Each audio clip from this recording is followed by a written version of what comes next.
This is Comic Picks by the Glick. Hey, and I'm your host, Jason Glick. Hey. Yeah, well, I was thinking about doing a whole year in review of all the comics I read, but I read a metric fuck ton of comics, monthly paperbacks each year, so it's kind of like, oh god, where do I even begin? So maybe I'll put something up on our site about that later on. But for now, it's like, I just figured, just like with the new year coming, I just figured I'd talk about, like, certain trends and all, just stuff that I'd like to see. It's probably not going to happen, but I'd like to see it anyway. But first off, I want to sign off about all the price changes that are coming down the pipeline for Marvel and DC. Because, as it's been mentioned many times on various internet sites, like, Marvel and DC are experimenting with raising a lot of their core books from $2.99 to $3.99. Mm-hmm. Now DC, I think they're doing most of their big event books, like Final Crisis at $3.99. But Marvel, like, they've just been recently they put $3.99 as a price point for big high-profile miniseries like Garth Ennis's Punisher Warzone and Brian Michael Bendis's huge mega crossover Secret Invasion. Now it's like what I've heard from Marvel, the rationalization Marvel is doing this is you're gonna like have the certain core titles. Titles that are key to understanding the overarching story of the Marvel Universe as it is right now.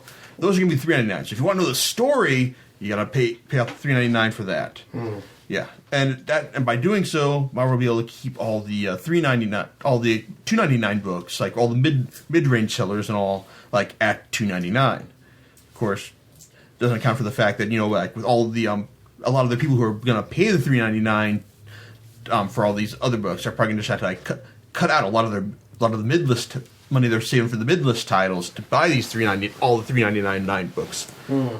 But you see, that's not going to be me, because I look at this, I hear all this debate about, we're raising prices and all in this recession economy. I hear this stuff and I laugh. I laugh so hard and loud. Because I don't buy any of these books. It's like, I just sit back and just wait for the trade paperback. And best of all, I get 20% off or more if I want to get it through Amazon. But my comic shop gives you 20% off, so like I'm already saving money by not buying the monthly issues. I mean, oh god, man, it's like what? I mean, like raising it. I mean, like it's not even like a gradual spike. From $2.99 to like, say $3.25. That'd be fine.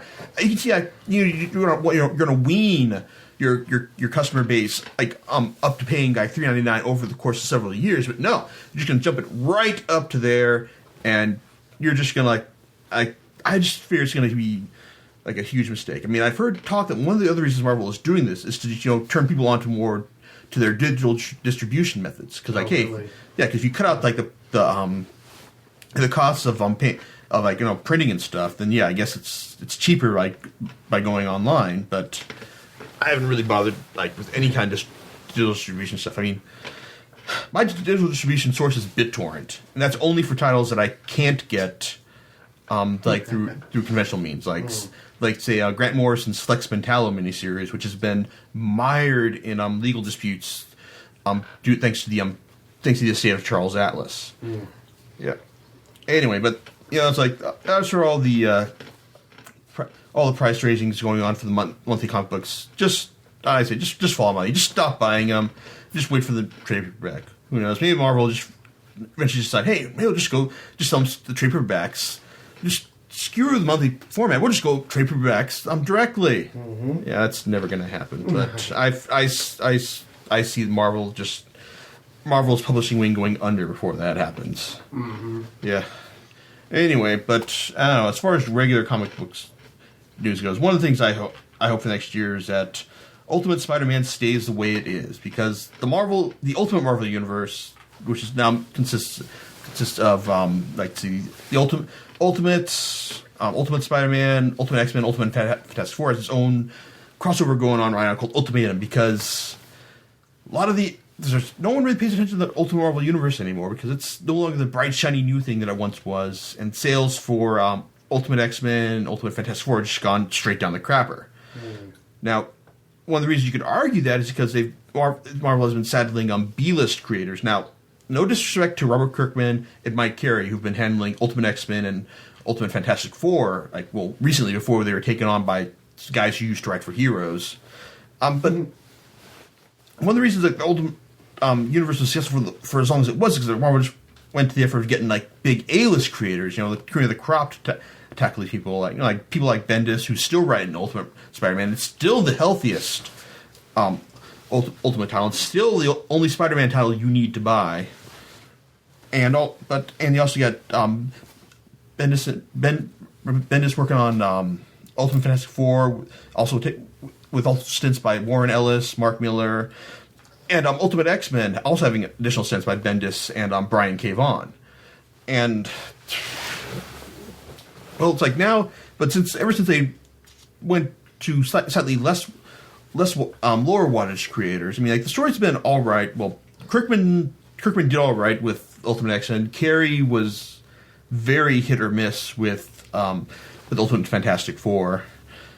But I was like, with the Ultimate crossover, basically they're just gonna like destroy the Ultimate Universe, like thanks to like Magneto and Doctor Doom, from what I hear. But I can't care because all I've heard so far is that it's written by Jeff Loeb, who's done some good stuff in the past with his Batman books, The Long Halloween and Dark Victory, and some of his other DC stuff. But all I've heard about his stuff he's done for Marvel, like Wolverine Evolution and Ultimates Volume 3, is that it's utter shit. So I'm not gonna bother with that stuff because it's like there's a certain train wreck curiosity factor that you have where you want to.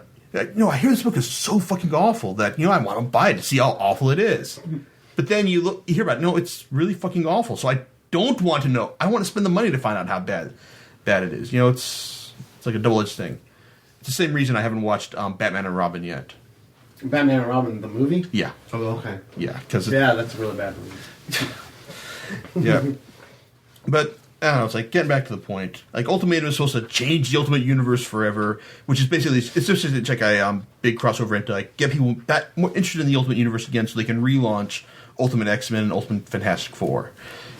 Now, all I just hope is that Bendis just keeps like steadying the ship, staying the course for Ultimate Spider-Man because he's done such a great job so far. And I've heard that they're not gonna relaunch it. It's still gonna be the same as always. I mean, it's gonna tie into Ultimatum, but it's not going to like have that. It's not gonna like have its course drastically re-altered. So like, here's hoping it remains just as good into the new year, like free of all this crossover bullshit. Anyway, but as far as stuff that's probably never gonna happen, I wish Marvel just get rid of their premiere editions, because I've probably bitched to you about this before, John, but Marvel's premiere editions, for those of you who don't know, it's basically they'll put out like a hardcover edition of a certain high-profile title, like New Avengers, Mighty Avengers, or the aforementioned Wolverine Evolution, right? In hardcover, like about a month or two right after it comes out.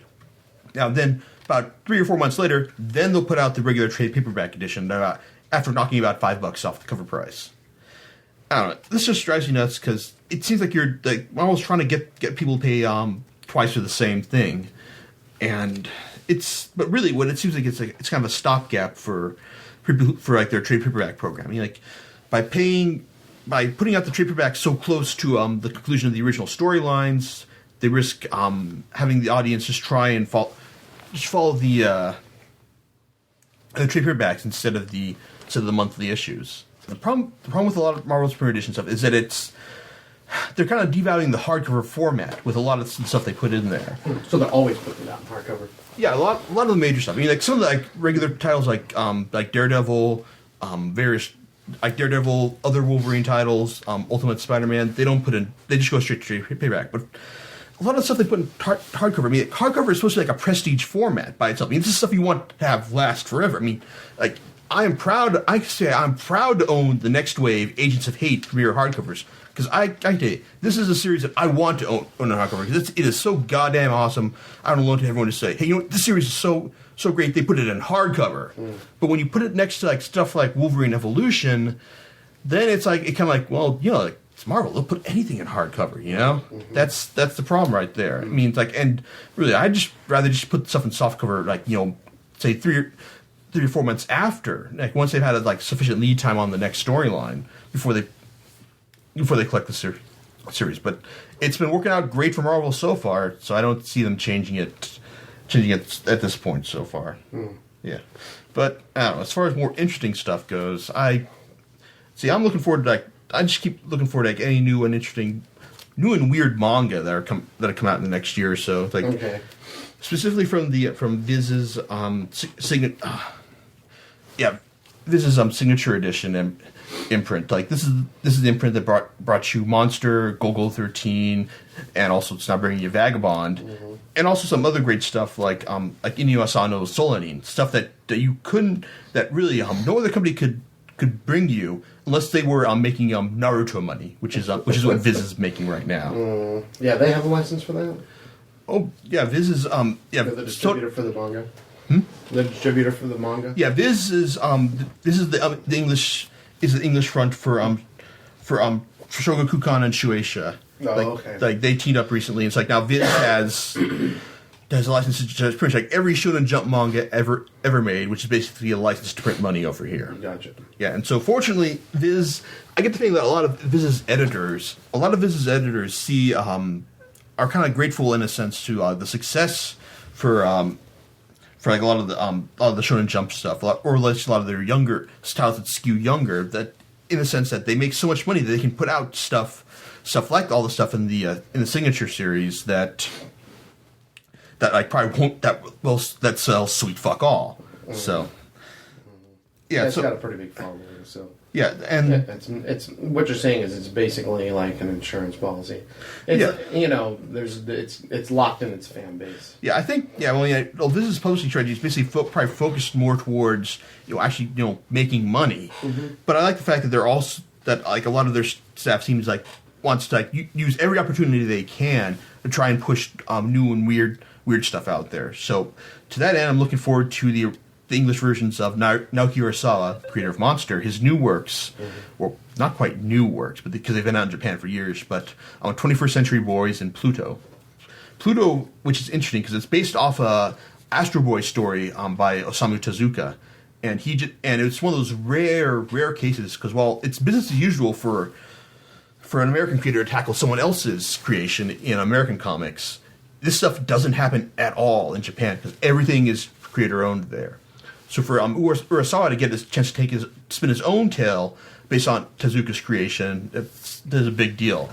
And all the stuff I've heard so far is that it's brilliant. And my only complaint about this so far is, it's probably going to be the same bi-monthly release format, but yeah, I realize that they have to do that because you can't just put out stuff every month or else the audience couldn't afford it. But me though, I'd gladly cut them a check for everything if they put it out right now. Sure. Yeah. So you have other titles. I hope to God that this is the year that announced that Yotsubato finds another home. Yeah. Yeah, because really.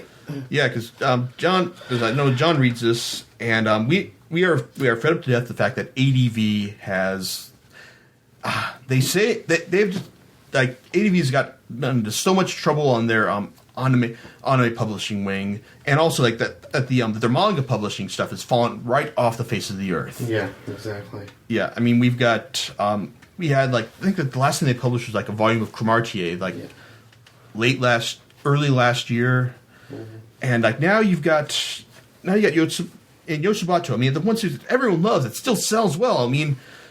They're just not. They're too busy getting all the eggs in their manga basket in a row before they take care of this. It's God, people shit or get off the pot. Yeah. It's you thought you could do anything, but now you can't, and now you're just holding on to this, in the vain hope that you'll eventually get out to publishing it eventually. I believe the Japanese is up to volume 9 at least. Yeah, and I don't think they've released anything past volume 4. And getting them to produce volume 4. Volume 5. They stopped after volume 3. There's a huge delay. Then came volume 4. Then volume 5. Yeah. And it's been over a year now, I think, since 5 came out. And, basically my big hope is that someone, Viz, Del Rey, Dark Horse, I don't know, Dark Horse I think would probably benefit most from getting this title because I've heard them say in the past that they want to try and get a new. They're always trying to move away from being the blood and the guts publisher. It's that form has worked out very well for them so far because they've always found intelligent titles that are extremely gory and violent.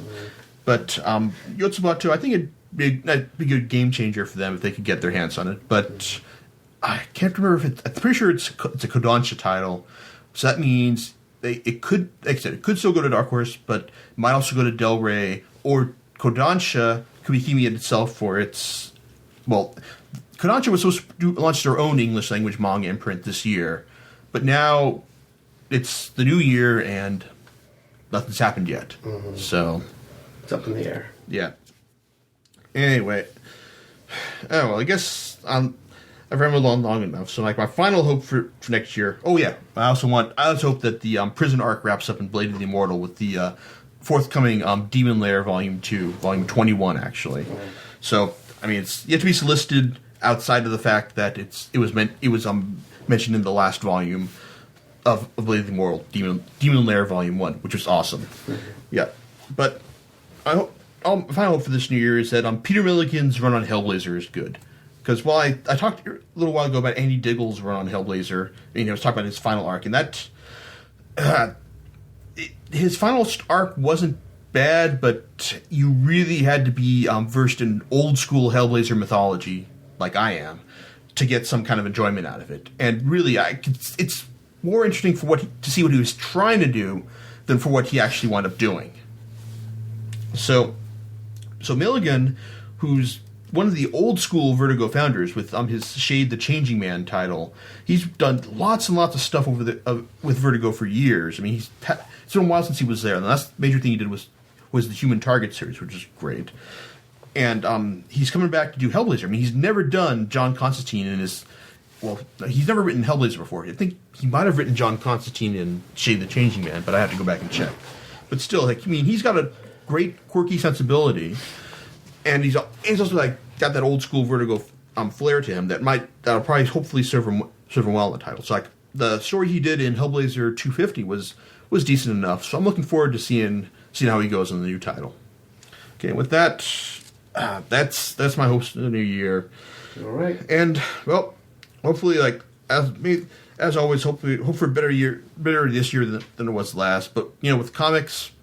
With American comics, I mean, it's just fun seeing where Marvel and DC how much they're going to screw up this year, and then just counting the days until all the manga companies take over the bookstores entirely.